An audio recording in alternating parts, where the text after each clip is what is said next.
कर्क रेखा क्या होता है? 23.5 डिग्री अक्षांश रेखा जो उत्तरी गोलार्ध में खींची जाती है उसे कर्क रेखा कहते हैं। कर्क रेखा। अच्छा, मकर रेखा? मकर रेखा दक्षिणी गोलार्ध पर 23.5 डिग्री अक्षांश रेखा मकर रेखा कहलाती है। अच्छा, ठीक है। अच्छा, भूमध्य रेखा? 0 डिग्री अक्षांश रेखा भूमध्य रेखा कहलाती है। ये भारत को 2 भागों में बांटती है। भारत को नहीं, पूरे विश्व के 2 भागों में बांटते हैं, उत्तरी गोलार्ध और दक्षिणी गोलार्ध। बैठ जाओ। ठीक, जो गुजरती है IST कितने घंटे GMT से आगे हैं? 5.5 घंटा। 5.5 घंटा, ठीक है, बिल्कुल। 5 घंटा 30 मिनट, ठीक है।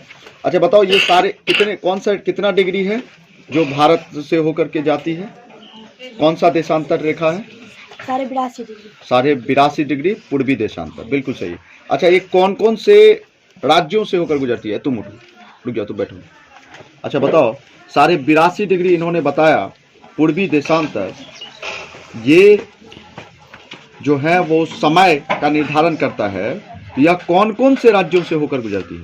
यूपी, मध्य प्रदेश, छत्तीसगढ़, उड़ीसा, आंध्र प्रदेश। बिल्कुल सही रहा, बहुत बढ़िया। बैठ जाओ, ठीक है।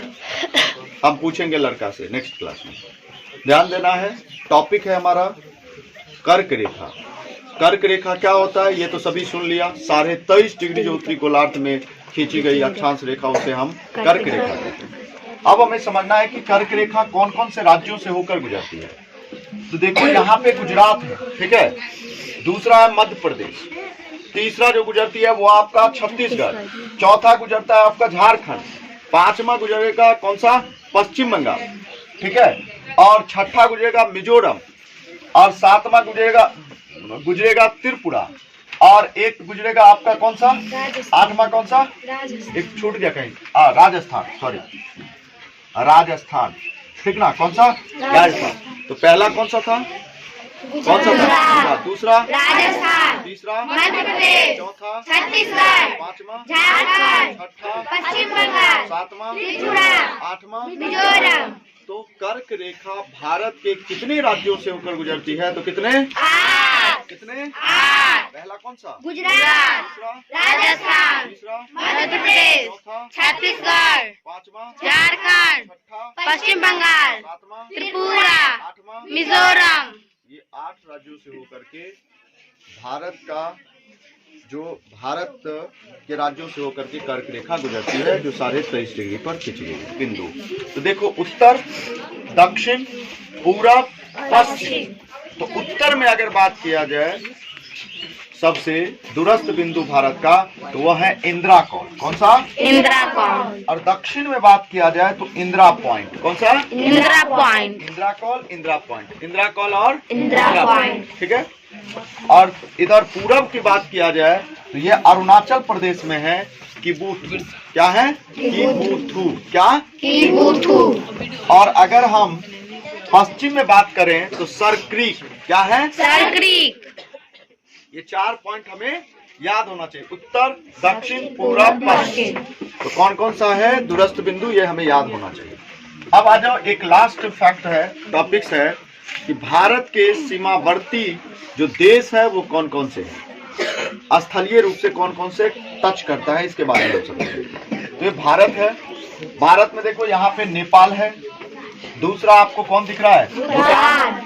तीसरा कौन दिख रहा है? म्यांमार। कौन सा? म्यांमार। चौथा कौन सा दिख रहा है? पांचवा कौन सा दिख रहा है? चीन। छठा इधर कौन सा दिख रहा है? पाकिस्तान। सातवां कौन दिख रहा है? अफगानिस्तान। तो हमने क्या देखा? 7 ऐसे देश हैं जो भारत को स्थलीय रूप से टच कर रहा है ना, ठीक है। तो जलीय रूप से नहीं हम बात कर रहे हैं, अभी स्थल के बारे में बात कर रहे हैं। तो 7 देश, पहला कौन सा? पाकिस्तान, दूसरा अफगानिस्तान, चीन, चौथा नेपाल, पांचवा भूटान, छठा सातवां बांग्लादेश। ये 7 देश है जो भारत को टच करता है, पड़ोसी देश है, सीमावर्ती देश है, ठीक है।